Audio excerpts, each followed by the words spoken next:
It was the winter of 1914, the first year of the Great War.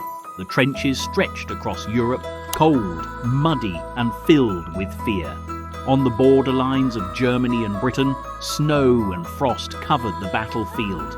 Soldiers huddled in their trenches, enduring the biting cold, mud that soaked through their boots, and the constant threat of death. Rats scurried among the sandbags, and frostbite nipped at exposed fingers. On Christmas Eve, German soldiers began singing Stille Nacht, Silent Night. Their voices carried across the silent battlefield. British soldiers, listening from their own trenches, recognised the tune and replied with carols of their own, like God Rest Ye Merry Gentlemen. Shouts of Merry Christmas and Frohe Weihnachten echoed across no man's land. Private Frederick Heath wrote that men from both sides climbed out of the trenches. They shook hands, exchanged cigarettes and chocolate, and even gave small souvenirs, such as uniform buttons. In letters, Heath described the astonishment and relief of meeting the enemy face to face, realising that many of them were ordinary men, far from the hatred that war demanded. Near Ypres, Corporal John Ferguson remembered a football being kicked across the frozen ground. German soldiers joined in, and a match broke out, improvised with whatever they could find.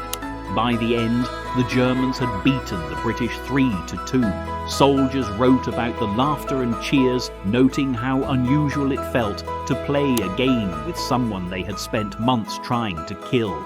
Elsewhere, soldiers shared photographs of their families. Private Alec Crawford recalled showing pictures of his wife and children to German soldiers who laughed and pointed at him in surprise and curiosity. Some exchanged small hand-carved items, letters, or tiny keepsakes from home, creating personal connections that seemed impossible amid the war.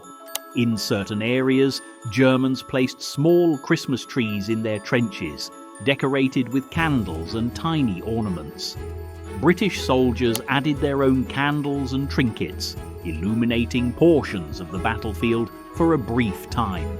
Soldiers wrote about the strange sight of decorated trenches and flickering lights between the lines, calling it one of the most surreal moments they had ever witnessed. Some soldiers played chess and card games across the lines.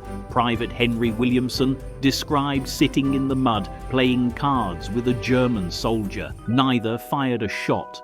In letters home, soldiers recounted conversations about families, hometowns, and everyday life, recognizing shared humanity in the enemy.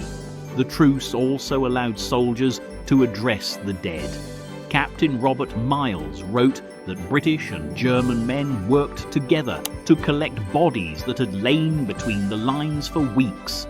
They dug graves side by side and held short burial services.